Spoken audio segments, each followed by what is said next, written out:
Thank you so much, Vicky. I really appreciate you inviting me to speak. Um, LSU is a club that I've held very closely to my heart, and I miss it every day. My name is Giselle Martinez, and I am the City of Newburgh Council member for Ward 1 and Mount St. Mary alumni. Welcome, Giselle. So my first question for you is, when you were deciding your career path, like your senior year of high school, did you feel encouraged and supported by your family? That's a good question. When it comes to support from family, I think that it's essential to being a successful person. When it came to my family, higher education was something that they wanted me to pursue, but unfortunately, we didn't have the financial means at the time. And so my parents basically told me, you have to figure it out. We unfortunately cannot help you. And it was a little devastating at first. I felt like I had to scramble and look for resources, something that I had never done before. Um, I was the first to graduate from college in my family. So even just looking at colleges, applying to college was like very difficult in itself. So when it comes to my career, I mean, my career basically started in college. Had I not received a higher education, I would have never participated in the path that I'm in now. So when it came to my career with politics, I actually began with an internship at in Newburgh. I interned for a few months for Representative Sean Patrick Maloney, and that kind of prepared me to go and intern in Albany. My parents were super supportive of me moving away for a little bit and being in Albany. They were actually very excited. They didn't really understand it because politics, again, wasn't something that my family was very involved in, but they knew that it was something that I wanted to do. And my dad, my mom, they helped me pack. They would come and visit me every other weekend as much as they could. And their support meant everything. It was very difficult because, being the oldest daughter of an immigrant family, your family relies a lot on you, but they wanted what was best for me. And that internship in Albany was really what changed my entire course, my entire journey in politics. Because by the time that I came back, I was able to, find a job and start working for my state representative, which is where I'm currently working now. So, and as a young Latina that attended the Mount, what were some of the opportunities and support you received within, different departments and different people at the Mount? Yeah, so I will forever rep HEOP, the Higher Education Opportunity Program. Without HEOP, I would have not been able to attend Mount St. Mary.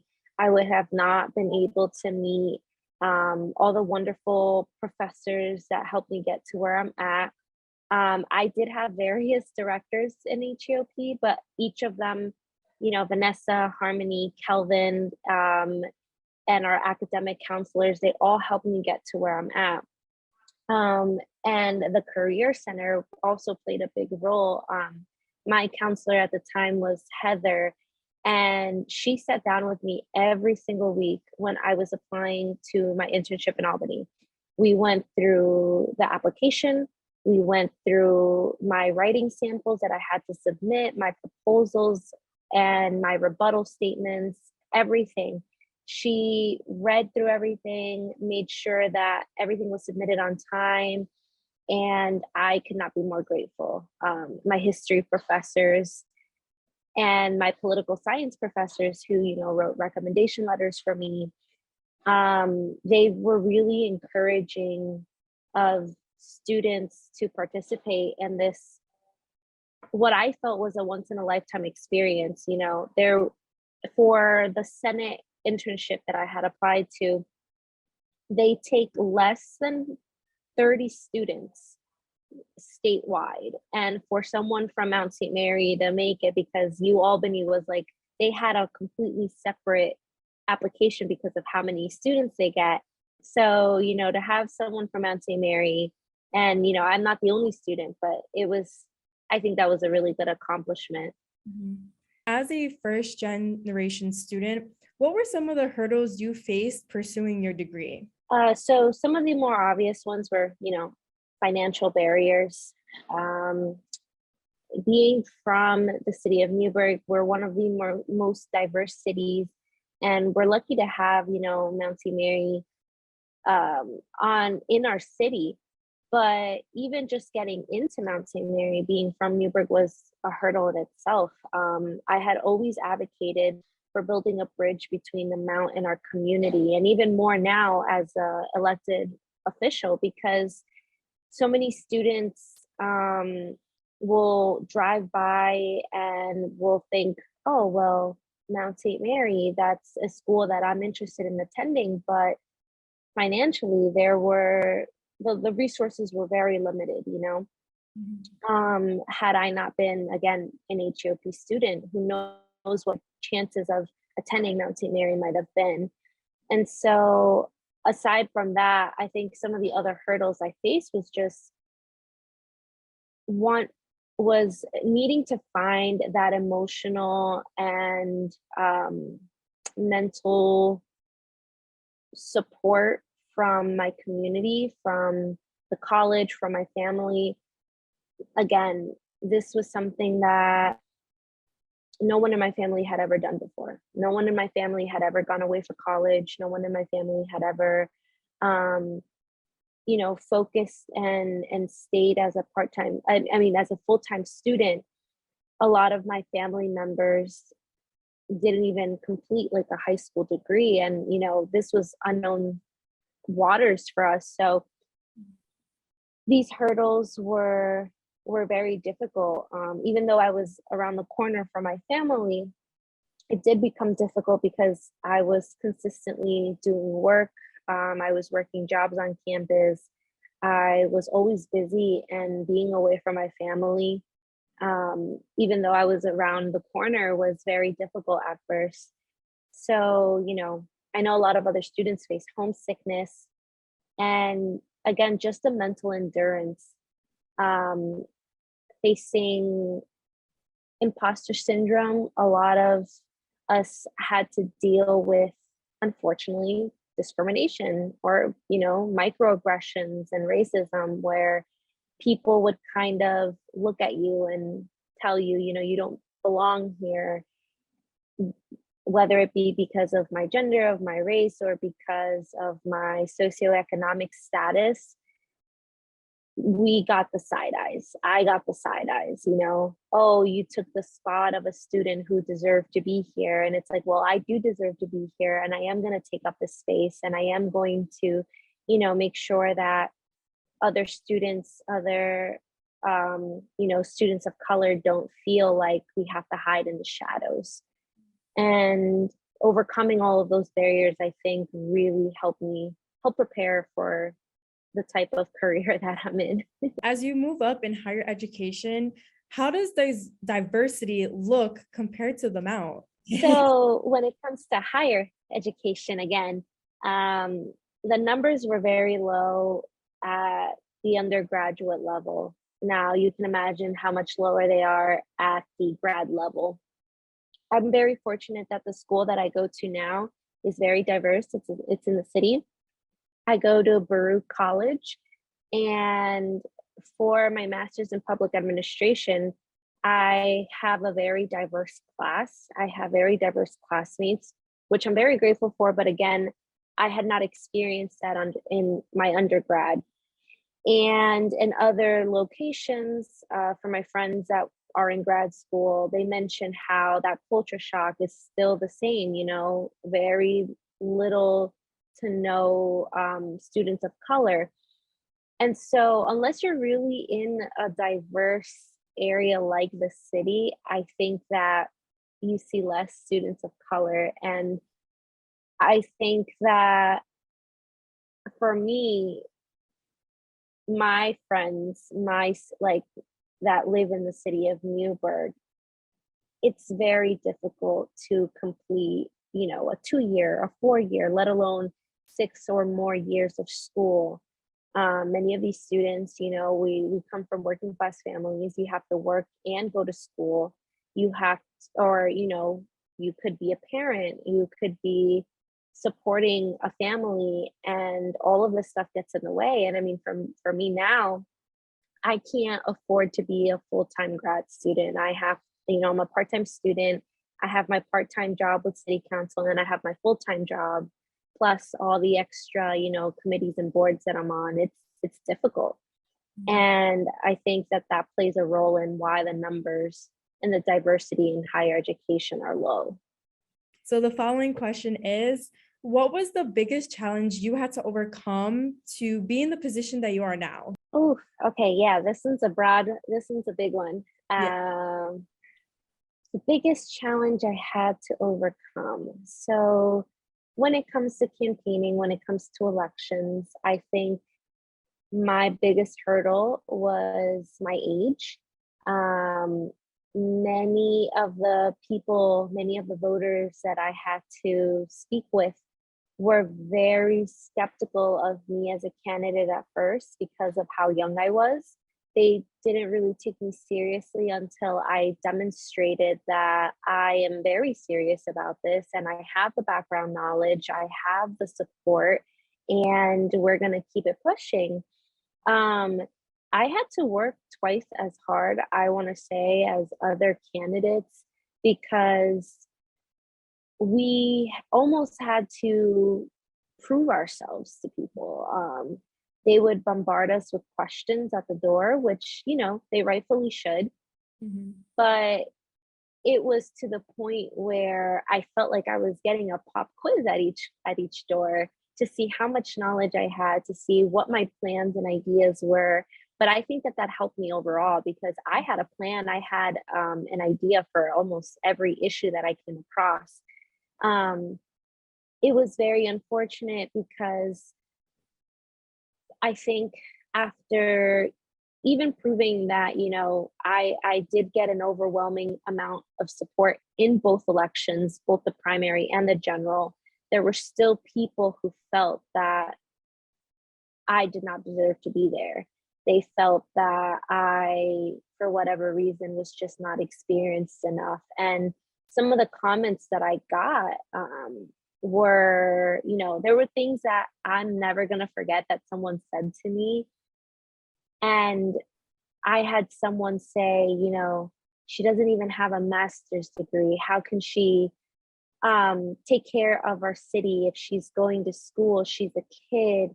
Or I had someone tell me to wait my turn, that, I am young, that I have plenty of years to do what I want to do, and that now is not my time. And it was, it was very difficult. I think that I went through a period where I almost doubted myself. I wanted to back out at one point, but I didn't because I knew that that would just be proving a point, that would be almost like running away in fear. And that's not who I am. I will follow through. And we had already accomplished so much. I didn't know anything about campaigns. I didn't know anything about what it was like to run for office. And I had to learn along the way. I'm very grateful that I had a great support system. But as election day, as the general election came by in November, I was shaking. I was nervous. I was harassed outside of my polling location. And seeing that side of people, seeing people yell at you, seeing people kind of come in your face and tell you all kinds of insults, it was horrifying. But I think that my experience was very unique. I think that my experience is something that I can share with future candidates, especially young candidates that are going to be going up against the norm, because young candidates are very it's rare, but we're coming in large waves now. Mm. And I'm happy to be in this position now because now I can help others. Now I can, pull up young people, people of color who want to become involved and make their community better. So when you did have that first day on the job, did you feel welcomed by your coworkers, or, did you gravitate towards people that looked like you? So my first day on the job was quite an experience. I had already spoken with all of my colleagues before inauguration day, and I'm very grateful that they were so accepting and so supportive of me. Each and every single council member, especially my predecessor, were so supportive, and they all offered to sit down with me. They all offered to go over things with me to catch me up to speed. And they demonstrated what it was like to work in a team. Like right away, they were like, all right, Giselle, like this is what we're gonna go through. This is how things work. And I'm grateful because coming in, it's like you're new, you don't know exactly like what the minor procedures are. Okay, there we go. So you don't always get that kind of insight, obviously, when you're on the outside. And I'm very grateful that all of my colleagues were supportive and were helping me catch up. And I gravitated more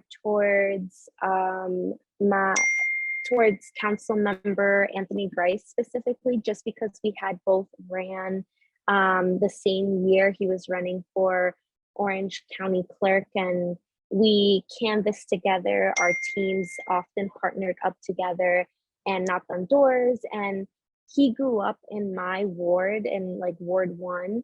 So we had a lot of the same, like we knew a lot of the same voters, we knew a lot of the same people. And he was honestly very helpful with like giving me tips on where to go. But every single colleague, from Mayor Harvey. Oh, so Mayor Harvey and Councilmember Grice and I all went to Mount St. Mary. So we kind of have like that alumni, in common. Council member Monteverde was also very helpful before, because she would sit down with like myself and my predecessor, Karen Mejia, and we would all sit down and talk about like, oh, like Giselle, like what plans do you have? And I've worked very closely as well with Council member Bob Scalars and Council member Patty Sophocles through the Democratic Committee, and so I've already kind of like established that relationship with everyone. And again, I enjoy our open communication and how much our passion kind of like led us here. Like I want to say we're almost like the dream team. Yeah, wow. And so can you please give me an example of like one specific flaw in your field's system that affects Latinos? And do you think it is possible to make change? So I think that when it comes to language, right, when we talk about our Latino immigrant community, some of the barriers that we've experienced are with lack of translation services, lack of participation from our Latino community, and partly because there's always been that disconnect in politics and government in general. Because the Latino community is mixed immigration status, meaning that some people are undocumented, some people are residents, some people are citizens. A lot of the times what I've witnessed in other areas is that politicians don't take our community seriously because not all of us can vote, not all of us can participate. And because there's always been that kind of sentiment towards our community, our immigrant community, majority of our Latino community doesn't participate because they're like, well, one, they haven't had that direct civic engagement with our government. And two, we have language barriers, meaning that if we don't have translators at all of our city council meetings, if we don't have translators at our work sessions, how are people supposed to understand what's going on? And number three, sometimes people don't think that politics and government is for them. You know, we have families that have never received any type of help from the government because they don't qualify, they don't benefit from any of it. Yet they feel consistently like exploited through their labor, or they feel like it's not for them. And I think that these flaws affect us negatively, because how are we supposed to have accurate representation? How are we supposed to educate our community on the issues that matter the most to us? It makes organizing and mobilizing a lot more difficult. So some of the things that we've been working on to make a change are partnering with more local grassroots organizations, because that common mistrust between the government exists in our communities. They feel like, you know, especially with the undocumented community, many are afraid to speak up. They don't want to be in the government's eyes because, you know, they fear retaliation. And so working with grassroots organizations, I work very closely with For the Many. We have been trying to do civic engagement, show people what the process is like. You know, we talk about the budget, not just at the local, but at the state level. You know, we talk about what the issues that are going on at the federal level. And we break it down in a way where people can understand. We offer materials in both English and Spanish. We go door knocking to present information and resources that are available for families. And at City Council, we have translators, we have equipment, and we encourage people to come up and give a public comment. If they can't speak English, that's not a problem. They give it in Spanish and we have somebody translate for the council. So these are the type of things that we have to do to make our community feel like they're a part of it, like they belong.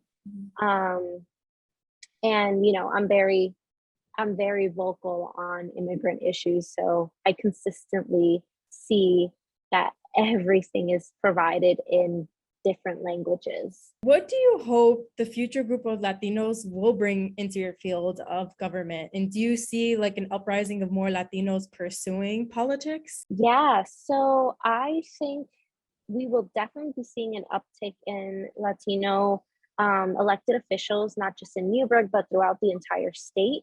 Just alone in the city of Newburgh, you know, Genesis and I were the youngest and, you know, Latinas to go into the fields right now that we're in. And we see it everywhere. I think that it takes one person to kind of open that door and then everybody comes flooding in. And I hope that the future group of Latinos that are, you know, running for office, coming into office, have the working class families' interests at heart. And I say that unapologetically because our city is made up predominantly of people of color, working class families who have been neglected in the past by just the overall system.